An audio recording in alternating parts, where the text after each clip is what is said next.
You guys have been asking for a guide on the breeding skill for a while now, so here it is. I will break everything down, starting with the basics for the newer players, and then diving into the more in-depth late game mechanics, so that by the end of the video you will have a complete understanding of what this skill has to offer and how to get the most of it. As always, you will find timestamps for every section down in the description and on the timeline here at the bottom of the screen. With that said, let's start by taking a quick look at what this skill actually is useful for and why you would want to focus on optimizing it.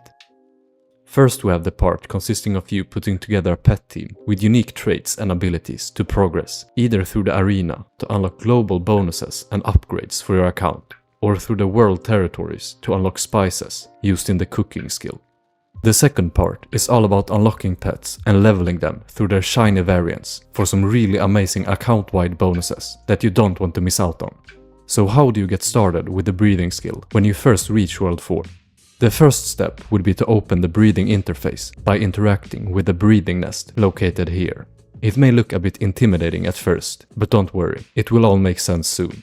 We can start off with the first tab out of these four, which is the breeding tab.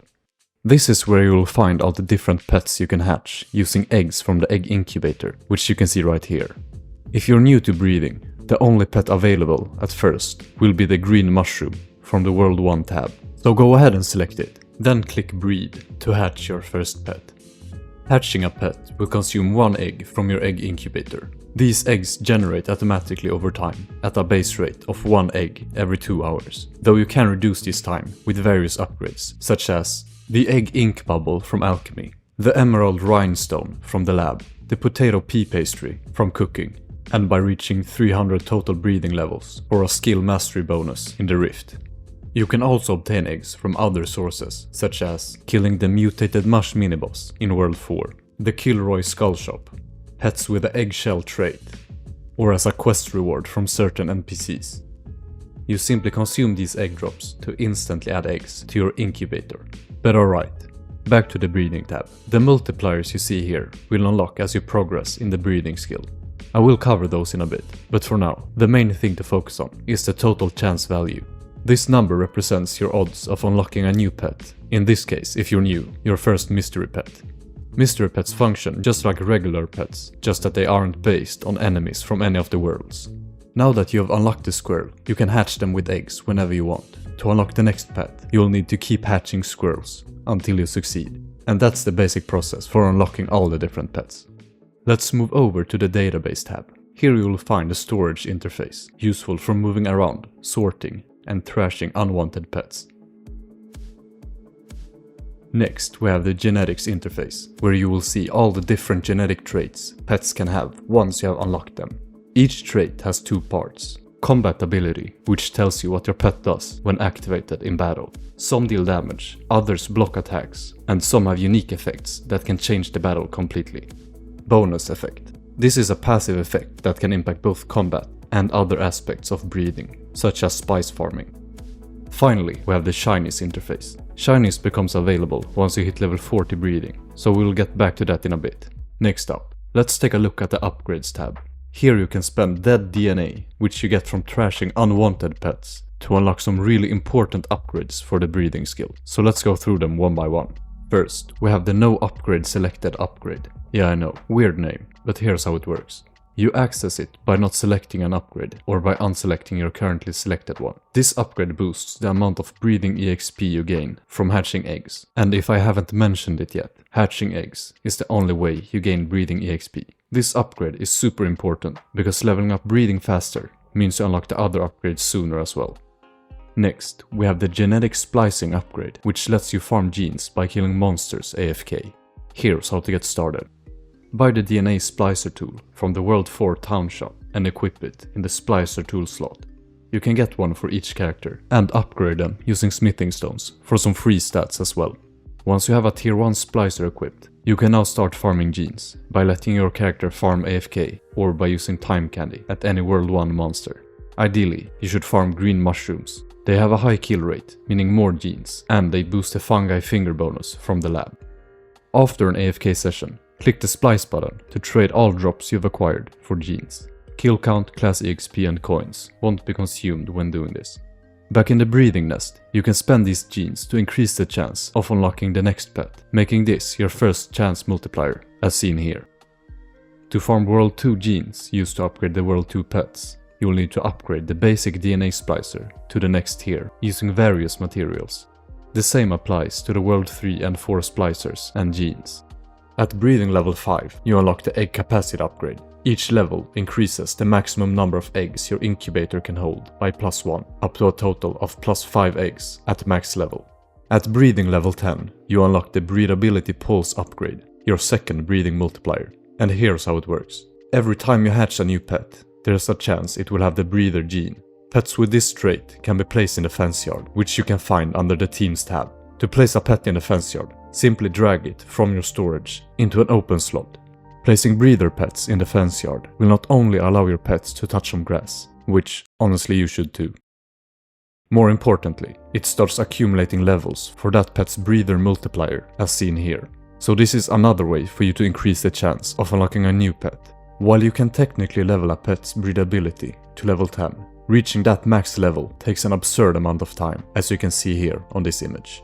At breeding level 15, you unlock the fence extension upgrade. Each level increases your fence yard capacity by +1, allowing you to house more breeder and shiny pets. At breeding level 20, you unlock the Rarity of the Egg upgrade, which introduces the third breeding multiplier. So what does this do? Well, once your egg incubator is full, your eggs will then start to level up over time. These upgraded eggs can range from copper tier all the way to god shard tier. Hatching higher tier eggs gives more breeding EXP, higher max pet power rolls, meaning that these pets can have higher pet power, and they also have a better chance to unlock new pets. You can see the chart here to see exactly what each egg tier provides. Just know that reaching the best tier takes a long time, but leveling up the Rarity of the Egg upgrade increases the odds of an egg changing rarity. At breeding level 25, you unlock the Blooming Axe upgrade, but I will come back to this one later, so let's move on for now. Breeding level 30 unlocks the fourth breeding multiplier. This upgrade increases your breeding chance for each pet you have discovered in the previous world in the breeding tab. All World 1 pets discovered will increase your chance of unlocking new World 2 pets. World 3 pets, and only World 3 pets, will increase your chance of unlocking World 4 pets. So World 1 and World 2 pets do not affect World 4 pet unlock rates. I hope that makes sense. Level 40 breeding gives you access to pets with the special genetic trait, or shiny pets as they're called. To hatch shiny pets, simply select the pet you want and toggle to shiny form. Just like regular pet unlocking, you can see the shiny pet chance right here. Shiny pets can be placed in the fence yard to level up their shiny passive bonus, and once you have unlocked a shiny variant of a pet, you can see it here together with all other shiny bonuses. I'll go more in depth about shiny pets later in the video, so stay tuned. At breeding level 50, you unlock the Overwhelmed Golden Egg upgrade. This is yet another multiplier that increases your pet unlock chance, based on every 100 kitchen levels you have, nothing more, nothing less. At breeding level 60, you unlock the fifth breeding multiplier, called Failsafe Restitution Cloud. This one is useful, since every time you hatch a pet, but don't unlock anything new, this upgrade will gradually increase your pet or shiny unlock chance. Then, once you successfully unlock a new pet, or obtain a shiny pet, the multiplier will reset back to 0. Leveling this upgrade increases the failsafe cap up to 250 stacks at level 25. At breeding level 70, you unlock the Shattershell iteration upgrade, a passive ability that gives you free eggs out of thin air. Basically, whenever you use up your last egg in your incubator, there's a chance to instantly produce 2 more eggs, and leveling this upgrade increases the chance of creating new eggs by up to 60% when maxed. I've actually made a short covering a simple trick to maximize this passive, so be sure to check it out if you want to learn how it's done. Finally, at breeding level 80, you unlock the Grand Marshal of Shinytown. This upgrade boosts the rate of which your shiny pets level their passive while in the fence yard. Simple, but super useful. Alright, so that briefly covers all the breeding upgrades, but as I mentioned earlier, I'll be going more in depth on some of them, so stick around for that. For now, we still have one more tab to cover, and that is the Teams tab. We have already visited this tab briefly when talking about the fence yard, but there's a lot more to it. This is also where you will find the 2 battle modes for the breeding skill, the arena and the territorial battles. Let's start with the arena. The arena is unlocked at breeding level 8 and is an endless battle mode with waves of enemies that get progressively harder. Reaching certain wave milestones grants you permanent bonuses or unlocks for your account, though the most important waves to clear are wave 2, 15, 50 and 125, since each of these waves unlocks an extra team slot, allowing you to construct a team with up to 6 pets in total. Since you can only participate in the arena once per daily reset, make sure to set up your team correctly before jumping in. Next up, we have the territorial battles. Unlike the arena, this mode consists of a single but much harder wave of enemies. Winning a territorial battle unlocks the ability to farm spices from that territory. To start gaining spice progression, you need to meet the fighting power requirement, but the first territory has no power requirement. Every territory after that though will require more and more fighting power. If we go back to the genetics interface in the database tab, we can see that pets have 2 different roles. Foraging pets, which has a green background, increases foraging speed for spice farming. Most foraging pets also have a passive that boosts foraging speed or spice farming gains in different ways. And fighting pets, which has a red background and contribute fighting power. This is where the blooming axe upgrade comes in handy. It converts a percentage of a pet's foraging speed into fighting power. This means that eventually you can skip using fighting pets to meet the fighting power requirement. Instead, you can go all in on foraging pets for much faster spice gains. I will show you my preferred spice farming setup later in the video. These battles can be tough, especially the later ones, since you can only complete each territory once. I won't be able to replay them to show you a strategy, but if you're stuck, here's what I recommend. Ask for help in the Idleon Discord. There are lots of experienced players that are happy to help. Check out other YouTube guides. There are plenty of great strategies here. And if you specifically need help with any of the World 6 territories, I've actually made guides for all of them already, so check those out if you need a hand.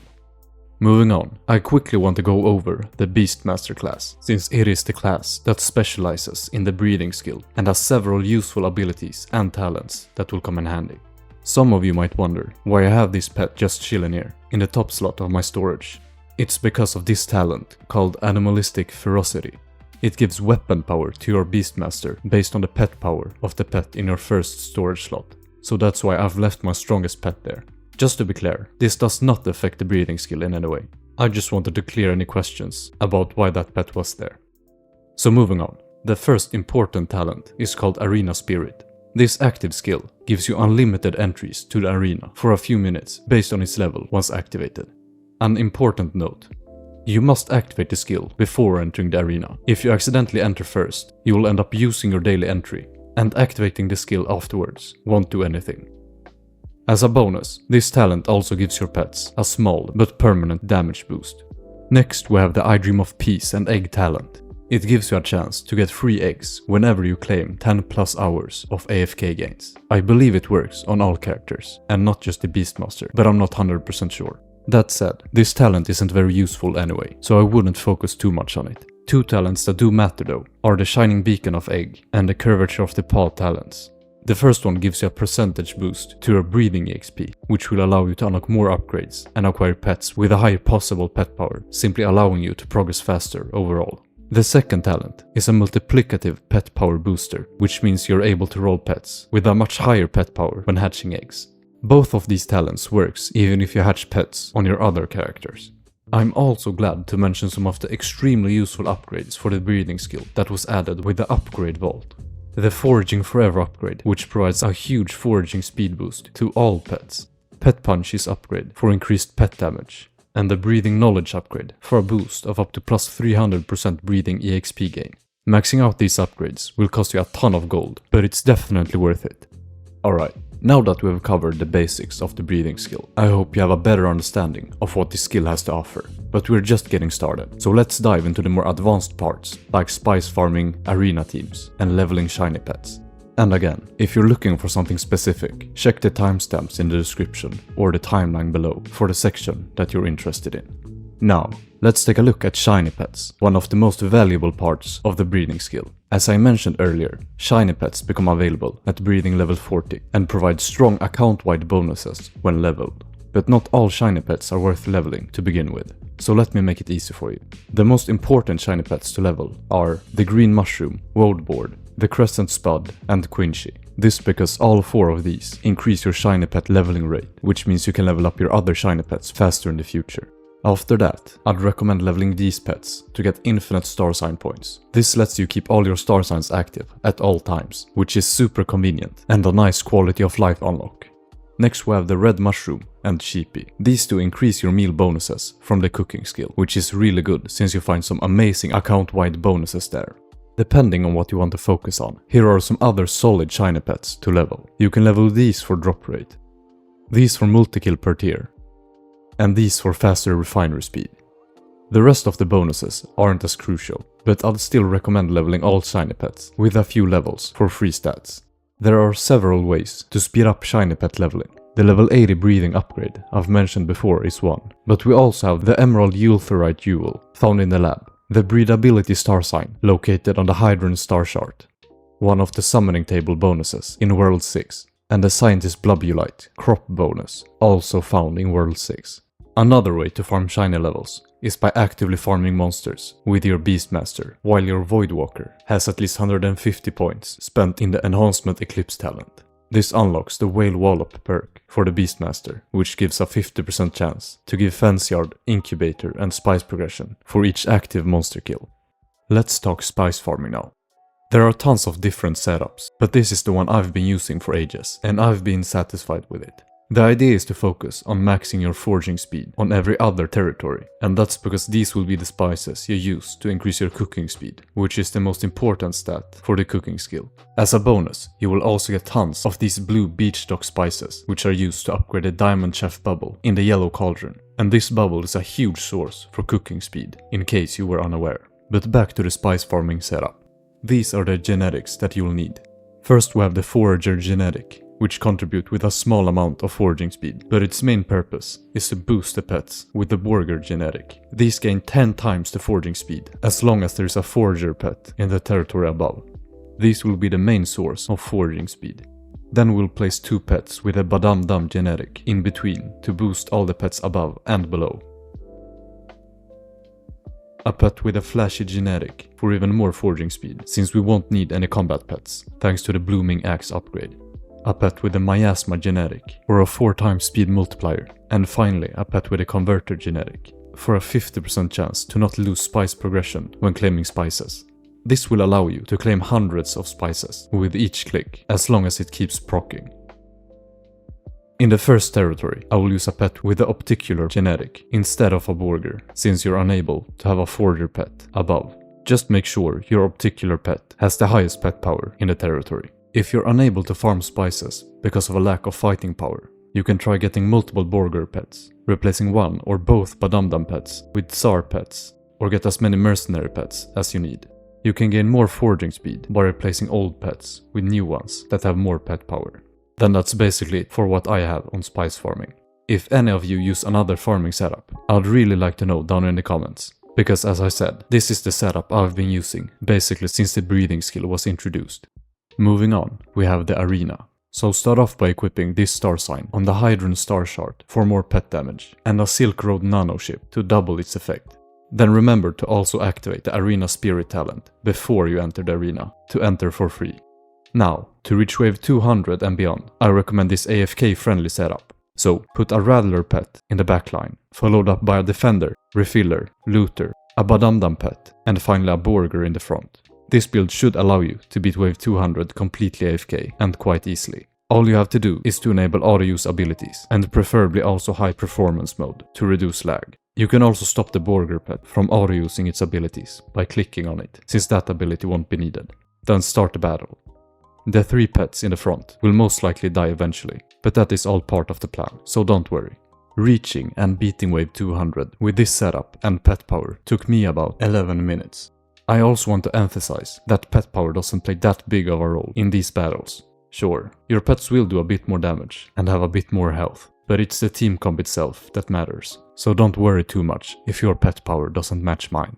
If you first need to unlock the 6th team slot, try the same team comp, but just without the Looter pet, like this. This should allow you to reach wave 125 quite easily and unlock the 6th team slot. For those looking for a team that can beat round 100 really quick for the Tome, try this one by Trix Bunny. A looter in the back, a Tsar, 2 Peapods, a Fasty Hoop, and finally a refiller in the front. Toggle auto-use abilities, and then simply repeat the fight until you're satisfied with your time. I managed to reach wave 100 in 56 seconds, but I bet it can be improved, with a little luck. I'm sorry if this guide was a bit all over the place. It's hard for me to make a complete guide for a skill that I pretty much have completed more than a year ago and haven't touched since. I've done my best to gather research for this video, but if you notice I've missed anything, be sure to share it down in the comments. I would also really appreciate if you would leave a thumbs up on this video if you found it helpful, and also subscribe to not miss any of my upcoming Idleon content.